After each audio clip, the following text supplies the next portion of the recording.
Steve was browsing Craigslist because he is looking for a room near his workplace.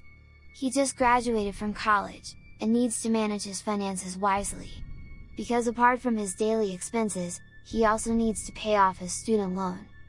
After minutes of browsing, he finally saw a listing within his budget.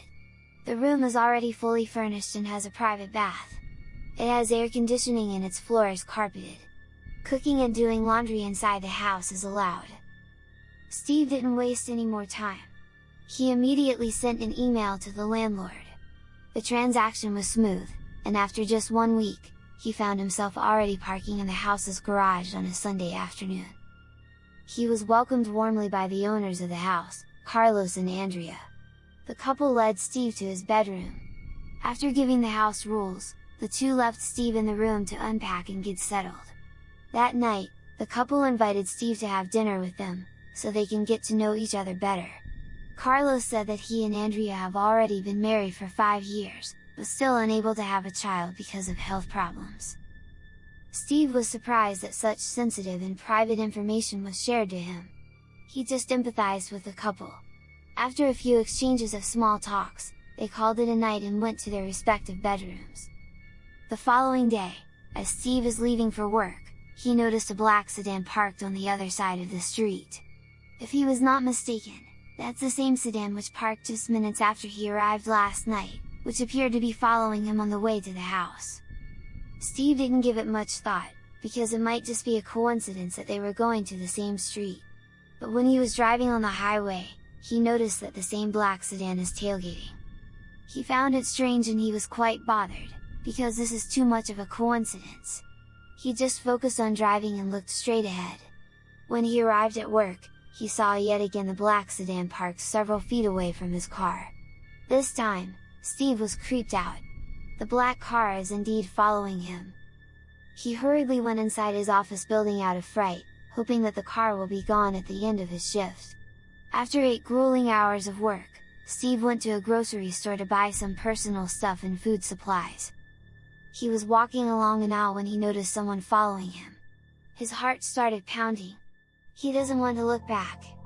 He just had this gut feeling that someone is watching his every move. He hurriedly went to the cashier to pay for his items, then dashed to the parking lot.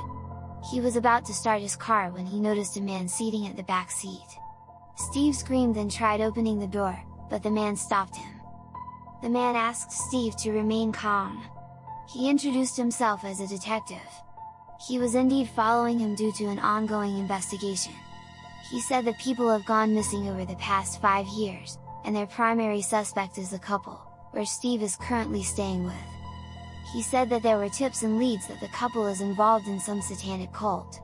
The police tried questioning Carlos and Andrea before, but since they don't have any warrant of arrest or direct evidence against them, the police can't file an official complaint. Steve was just listening to the man. He found everything absurd and ridiculous. He's not believing anything that he's saying, because the couple has been good to him ever since he arrived, plus the fact that his rent is cheap.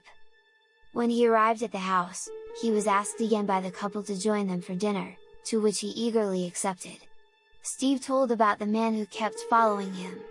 He also told them about the missing people, and their involvement in a satanic cult. Steve kept on laughing, saying that the man is insane. He noticed that Carlos and Andrea were just silent, all throughout the entire time. Carlos looked at Steve in the eye, and confessed that everything that the man said is true, in a calm and mild tone. Andrea added that since she cannot bear a child due to her health complications, they needed to find another way to have the family they have longed for. The doctors told them that it's impossible for her to have a child, so they sought the help of a mambo, a priestess who practices voodoo. She said that in order to produce an offspring, they need to sacrifice the souls of 10 people. Steve is the 9th person, and the couple only need 1 more to complete the ritual. Carlos and Andrea are both teary-eyed as they tell their story. Steve couldn't believe what he just heard. He tried standing up but his feet just froze. His whole body has been paralyzed. That's why he was always being invited for dinner. They must have put a drug on his food for him to be numb. His eyes were bulging as he saw Carlos and Andrea approaching him, both carrying sharp knives. The following day, Carlos and Andrea updated their listing on Craigslist. The room still has the same features, but this time, the monthly rent is cheaper. The two are smiling from ear to ear as messages on their email came swarming in. And it's only a matter of days that their family will be complete, after 5 years of waiting.